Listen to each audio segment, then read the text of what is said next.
ಆತ್ಮೀಯ ಬಂಧುಗಳೇ, ಮಹಾಭಾರತ ದ್ರೋಣ ಪರ್ವ. ಇದರಿಂದ ದ್ರೋಣಾಚಾರ್ಯರ ರಕ್ಷಣೆಗೋಸ್ಕರ ಕೌರವ ಮತ್ತೆ ಪಾಂಡವ ವೀರರ ದ್ವಂದ್ವ ಯುದ್ಧ, ಈ ವಿಚಾರದ ಬಗ್ಗೆ ನಾವು ತಿಳ್ಕೊಳ್ಳೋಣ. ಸಂಜಯ ಹೇಳ್ತಾನೆ, ಮಹಾರಾಜ, ಆಮೇಲೆ ಸ್ವಲ್ಪ ಸಮಯದಲ್ಲೇನೆ ಪಾಂಡವರ ಸೈನ್ಯ ಹಿಂದಿರುಗಿ ದ್ರೋಣಾಚಾರ್ಯರನ್ನ ಮುತ್ತಿಗೆ ಹಾಕ್ತಾರೆ. ಮತ್ತೆ ಅವರ ಕಾಲುಗಳಿಂದ ಎದ್ದ ಧೂಳಿದೆಯಲ್ಲ, ಅದು ನಿಮ್ಮ ಸೈನ್ಯವನ್ನೆಲ್ಲ ಆಚ್ಛಾದಿತಗೊಳಿಸುತ್ತೆ. ಅಂದ್ರೆ ಅದೆಲ್ಲ ಧೂಳುಗಳು ಕೂಡ ಅಲ್ಲಿ ತುಂಬ್ಕೊಂಡ್ಬಿಡುತ್ತೆ. ಈ ರೀತಿ ಕಣ್ಣುಗಳು ಧೂಳಿನಿಂದ ತುಂಬಿದ ಕಾರಣ ನಾವನ್ಕೊಂಡ್ವಿ ಆಚಾರ್ಯರು ಸತ್ತೇ ಹೋದ್ರು ಅಂತ. ಅಂದ್ರೆ ಅಷ್ಟೊಂದು ರಭಸವಾಗಿ ಅವರು ಬರ್ತಾರೆ. ಆಗ ದುರ್ಯೋಧನ ತನ್ನ ಸೈನ್ಯಕ್ಕೆ ಆಜ್ಞೆಯನ್ನ ಕೊಡ್ತಾನೆ, ಹೇಗಾದ್ರೂ ಸರಿ ಪಾಂಡವರ ಸೈನ್ಯವನ್ನ ತಡೀರಿ ಅಂತನ್ಬಿಟ್ಟು.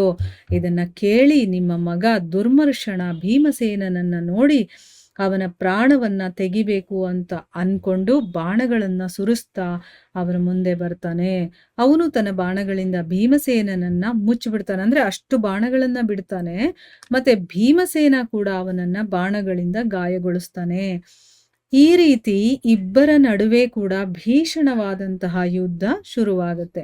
ಸ್ವಾಮಿಯ ಆಜ್ಞೆಯನ್ನ ಪಡೆದು ಕೌರವ ಪಕ್ಷದ ಎಲ್ಲ ಬುದ್ಧಿವಂತ ಮತ್ತೆ ಶೂರ ವೀರ ಯೋಧರೂ ಕೂಡ ತಮ್ಮ ರಾಜ್ಯವನ್ನ ಮತ್ತೆ ಪ್ರಾಣ ಹೊರಟು ಹೋಗುತ್ತಲ್ಲ ಅನ್ನುವಂಥ ಭಯವನ್ನೂ ಬಿಟ್ಟು ಶತ್ರುಗಳ ಮುಂದೆ ಬಂದು ನಿಂತ್ಕೊಳ್ತಾರೆ.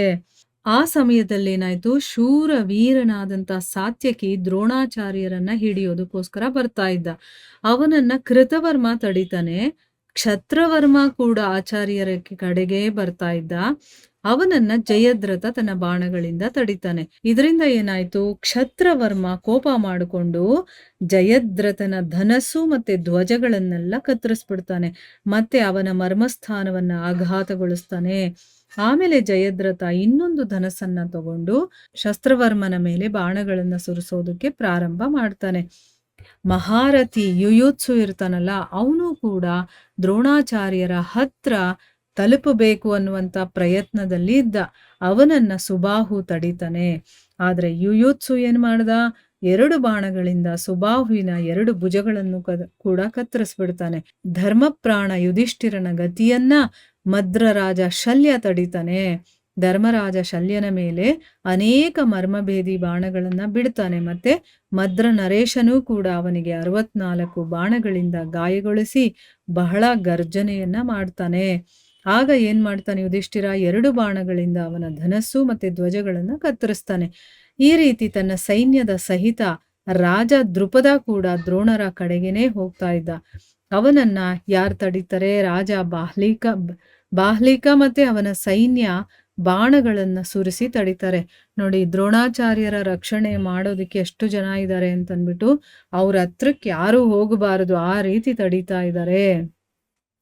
ಆ ಇಬ್ಬರು ವೃದ್ಧರಾಜರ ಮತ್ತೆ ಅವನ ಸೈನ್ಯಗಳ ನಡುವೆ ಬಹಳ ಭಯಂಕರವಾದಂಥ ಯುದ್ಧ ಆಗುತ್ತೆ. ಅವಂತಿ ನರೇಶರಾದಂತಹ ವಿಂದ ಮತ್ತೆ ಅನುವಿಂದ ಅವರು ತಮ್ಮ ಸೈನ್ಯವನ್ನ ತಗೊಂಡು ಮತ್ಸ್ಯರಾಜ ವಿರಾಟ ಮತ್ತೆ ಅವನ ಸೈನ್ಯದ ಮೇಲೆ ದಾಳಿ ಮಾಡ್ತಾರೆ. ಅವರ ಯುದ್ಧ ಕೂಡ ದೇವಾಸುರ ಸಂಗ್ರಾಮದ ಹಾಗೆನೆ ಬಹಳ ಘೋರವಾಗಿ ನಡೆಯುತ್ತೆ. ಇದೇ ರೀತಿ ಮತ್ಸ್ಯವೀರರು, ಕೇಕಯ ವೀರರು ಇವರ ಜೊತೆ ಕೂಡ ಇವರ ಮಧ್ಯದಲ್ಲೂ ಕೂಡ ಹೋರಾಟ ನಡೆಯುತ್ತೆ. ಅದರಲ್ಲಿ ಅಶ್ವಾರೋಹಿಗಳು, ಧ್ವಜಾರೋಹಿಗಳು ಮತ್ತೆ ರಥಿಗಳು ಎಲ್ರೂ ಕೂಡ ನಿರ್ಭಯರಾಗಿ ಹೋರಾಡ್ತಾ ಇದ್ರು. ಅಂದ್ರೆ ಎಲ್ರೂ ಕೂಡ ನಾವು ಸತ್ತೋದ್ರೆ ಏನ್ ಮಾಡೋದು, ನಮ್ಗೇನಾದ್ರೂ ಏನಾದ್ರೂ ಆದ್ರೆ ಏನ್ ಮಾಡೋದು, ಈ ರೀತಿ ಯೋಚನೆ ಮಾಡ್ತಾ ಇಲ್ಲ. ನಮ್ ಪ್ರಾಣ ಹೋದ್ರೂ ಸರಿ, ನಾವು ಯುದ್ಧದಲ್ಲಿ ಗೆಲ್ಬೇಕು ಅನ್ನುವಂತ ಒಂದು ಆವೇಶದಲ್ಲಿ ಯುದ್ಧ ಮಾಡ್ತಾ ಇದ್ದಾರೆ. ಒಂದು ಕಡೆ ನಕುಲನ ಮಗ ಶತಾನೀಕ ಇದ್ದಾನಲ್ಲ, ಅವನು ಕೂಡ ಬಾಣಗಳ ಮಳೆಯನ್ನ ಸುರಿಸ್ತಾ ಆಚಾರ್ಯರ ಕಡೆ ಹೋಗ್ತಾ ಇದ್ದ.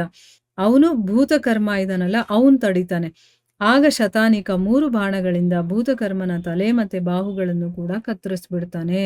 ಭೀಮಸೇನನ ಮಗ ಸುತಸೋಮ ಅಂತ ಅವನು ಮಳೆಯನ್ನ ಸುರಿಸ್ತಾ ದ್ರೋಣಾಚಾರ್ಯರ ಮೇಲೆ ಆಕ್ರಮಣವನ್ನ ಮಾಡ್ಬೇಕು ಅಂತ ಅನ್ಕೊಳ್ತಾನೆ. ಅವನನ್ನ ವಿವಿಂಶತಿ ತಡಿತಾನೆ.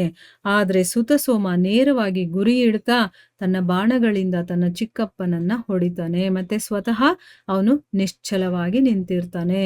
ಇದೇ ಸಮಯಕ್ಕೆ ಭೀಮರಥ 6 ಬಾಣಗಳಿಂದ ಶಾಲ್ವನನ್ನ ಅವನ ಸಾರಥಿ ಮತ್ತೆ ಕುದುರೆಗಳ ಸಹಿತ ಯಮರಾಜನ ಮನೆಗೆ ಕಳಿಸ್ತಾನೆ.